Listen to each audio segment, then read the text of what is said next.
quelque part en Allemagne, au milieu de nulle part, je vous emmène explorer une cité oubliée, désertée depuis 30 ans. Curieux de voir s'il en reste ? Suivez-moi à travers les bois au crépuscule.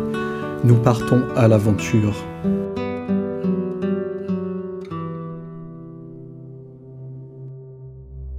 Moin, c'est Barto, je m'apprête à passer la nuit dans une ville fantôme. Il fait quasiment nuit, je suis dans la forêt et je vais aller dans cette ville fantôme, planter ma tente et puis faire des photos la nuit. Et sans plus tarder, là j'ai encore un petit peu de chemin à faire. Et la forêt la nuit, c'est toujours assez marrant. Donc, on y va. C'est donc la barrière, on va entrer. J'ai trouvé un chemin. Maintenant, il n'y a plus qu'à le suivre.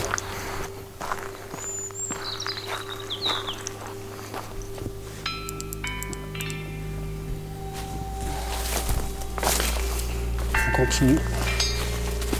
Ça commence à devenir un peu plus dense.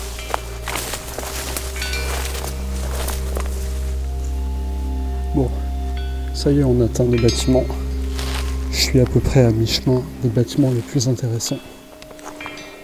Et j'ai pas le temps d'aller explorer ces trucs-là qui sont probablement juste un peu chiants.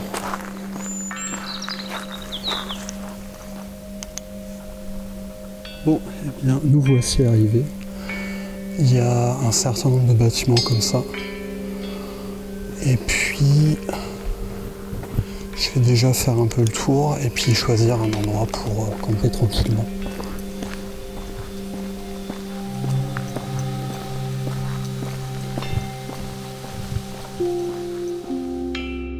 Voilà, j'ai installé la tente et c'est vachement bien parce que maintenant je vais pouvoir aller faire des photos.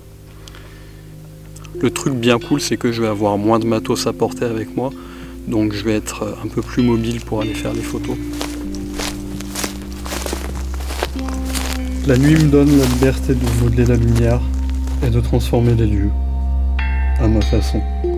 Je veux créer des images qui ont une ambiance particulière et j'arpente la ville à la recherche d'un cadrage, au point d'en oublier de filmer. Pour cette photo du gymnase, je reste simple, immobile. Ma lampe frontale taille dans les ombres, le temps d'une pause longue. Et la structure se révèle. Je tente de prendre d'autres photos, mais je suis assez peu inspiré à vrai dire. J'essaie différentes choses, des bâtiments, des détails, sans être vraiment convaincu. Mais je suis heureux d'être ici et d'avoir la liberté d'expérimenter autant que je le souhaite. À 2h du matin, je suis déjà de retour vers ma tente. Demain est un autre jour.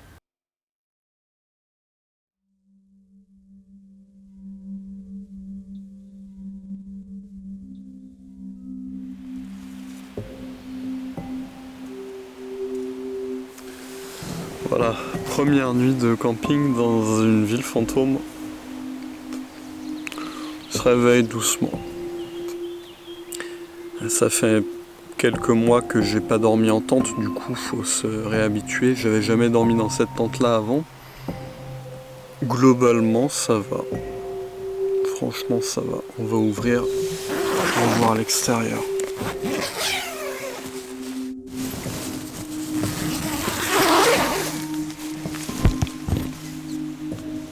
J'ai choisi cet emplacement car il est un petit peu caché par rapport aux routes principales de la ville, ce qui m'a permis de faire la grasse matinée sans trop me soucier d'éventuels intrus. Enfin, si on peut appeler ça une grasse matinée. Le premier truc, petit déjeuner quand même, parce qu'on n'est pas des barbares. Et le truc qui est cool, c'est que j'ai mon petit maté qui va remplacer le café.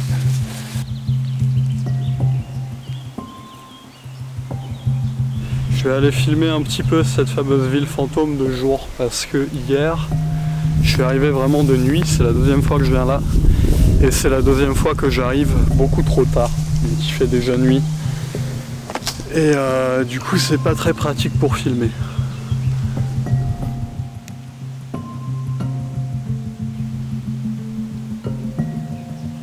Difficile de deviner la fonction de ces baraquements dans lesquels la nature reprend ses droits. Plus aucune trace de toiture dans certains. Peut-être qu'elle a migré vers un climat plus chaud et qu'elle n'est pas encore revenue pour le printemps. Enfin, brique après brique, il s'efface lentement. J'ai l'impression de me promener dans des ruines antiques. On y trouve toutes sortes de choses. Ici, des Mikados. Et là, c'est le Lorax. Il parle pour les arbres de la forêt. Et il n'est pas très content. Alors, petit cours d'exploration urbaine. Ça, c'est des clous rouillés, tu vois. Tu marches là-dessus, ça traverse la chaussure. Et tu attrapes le tétanos même si tu es vacciné. Et puis c'est pas très pratique pour rentrer chez toi accessoirement.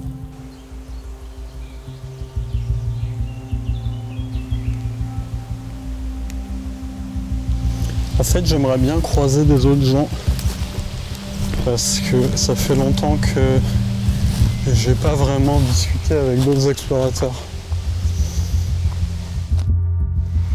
Discuter avec d'autres explorateurs. C'est plutôt amusant que j'ai dit ça, car on était plutôt mal parti, mais ça je ne le savais pas encore. Peut-être que j'avais déjà perçu une présence de manière inconsciente.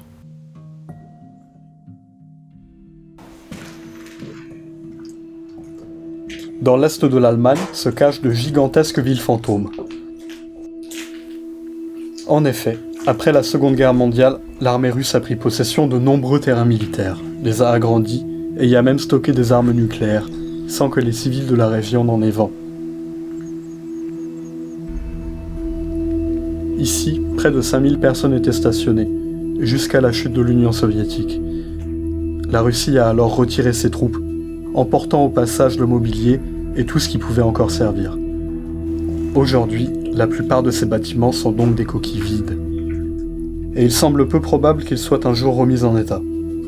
Retaper une ferme ou un manoir, pourquoi pas, mais faire redémarrer une ville au milieu de nulle part, c'est une autre affaire. Après 30 ans d'abandon, chaque pièce développe sa propre ambiance, mais reste tout de même extrêmement vide.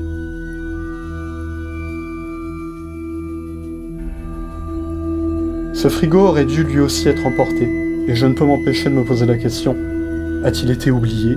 Était-il en panne? Ou alors le camion était-il déjà plein? Quoi qu'il en soit, je me dirige vers le gymnase, que j'ai photographié de nuit, mais encore jamais aperçu de jour.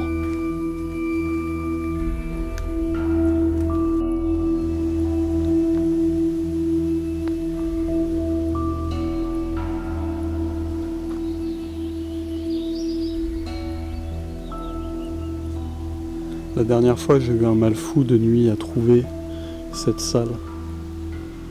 Parce que j'avais strictement aucune idée de l'endroit où elle était.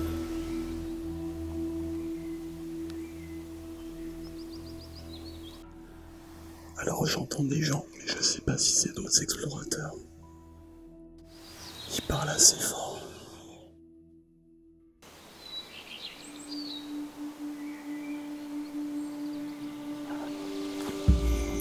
Bon, donc j'entends encore un peu de gens. Je vais continuer à explorer. Le micro de la caméra n'est pas assez sensible pour capter correctement les bruits des gens que j'ai entendus. Mais ils étaient proches du gymnase, qui se situe au bord de la zone. La route passant de l'autre côté de la clôture est elle-même interdite d'accès par une barrière, ce qui me met le doute. Il me semble peu probable qu'il s'agisse de gardiens. Peut-être que ces gens sont simplement venus travailler dans la forêt, couper des arbres, ou que sais-je encore. Mais dans tous les cas, je préfère garder profil bas et ne pas me faire remarquer. Je me lance dans un exercice de discrétion. Le but est de voir avant d'être vu, pour avoir le confort du choix d'entrer en contact ou de rester une ombre. Prenant de la hauteur, j'observe et j'écoute, calmement, sans réussir à distinguer le mouvement. Juste du bruit, et à plusieurs reprises, je crois entendre un véhicule. Je redescends. C'est vraiment un exercice intéressant de se déplacer en silence, tout en ayant les yeux partout. La ville est un labyrinthe d'immeubles. La nuit, les repères y sont flous, mais ce matin, c'est plus facile. J'entends des portes ou des fenêtres qui claquent.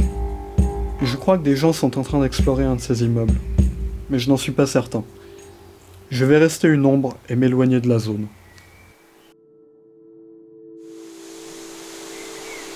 Ouais, j'ai clairement l'impression qu'il y a du monde dans le coin, mais le truc que j'entends qui claque, c'est a priori des fenêtres, parce qu'il y a du vent. Ça a l'air d'être assez random. Oh, attendez. Ouais, peut-être. Ça y est, je suis perdu. Non, c'est un peu plus par là, et ensuite il faut que j'aille.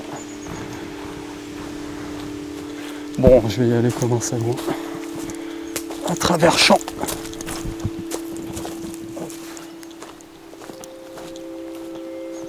Ah ouais, c'est bon. De nuit, j'ai pas du tout les mêmes repères.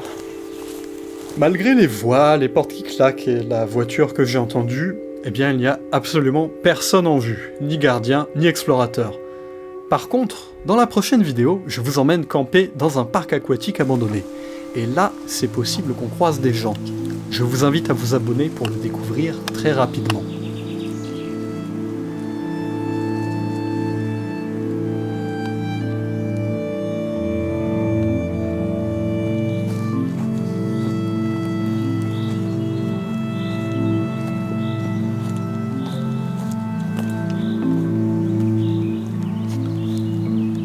Il est temps pour moi de rentrer à Berlin.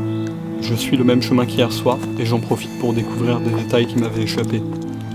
Aux limites de la ville, je tombe ainsi sur beaucoup d'objets qui n'ont rien à faire dans la nature. Pourquoi est-ce que ça m'étonne plus que tous les bâtiments que je viens de visiter? Eux aussi sont dans la nature pourtant. Peut-être est-ce car je sais que le verre met 5000 ans à disparaître, tout en n'ayant aucune idée de la longévité de ces bâtiments. Pour cette fois, je ne peux pas y faire grand-chose, mon sac est déjà plein de matériel. Rendez-vous dans 2 semaines pour une nouvelle vidéo d'exploration. Pour découvrir et revoir mes photos, suivez-moi sur Instagram. Si vous voulez les voir en plus grand, vous pouvez aussi consulter mon site internet, urbarto.com. L'aventure est toujours au coin de la rue, alors restez curieux, et je vous dis à bientôt.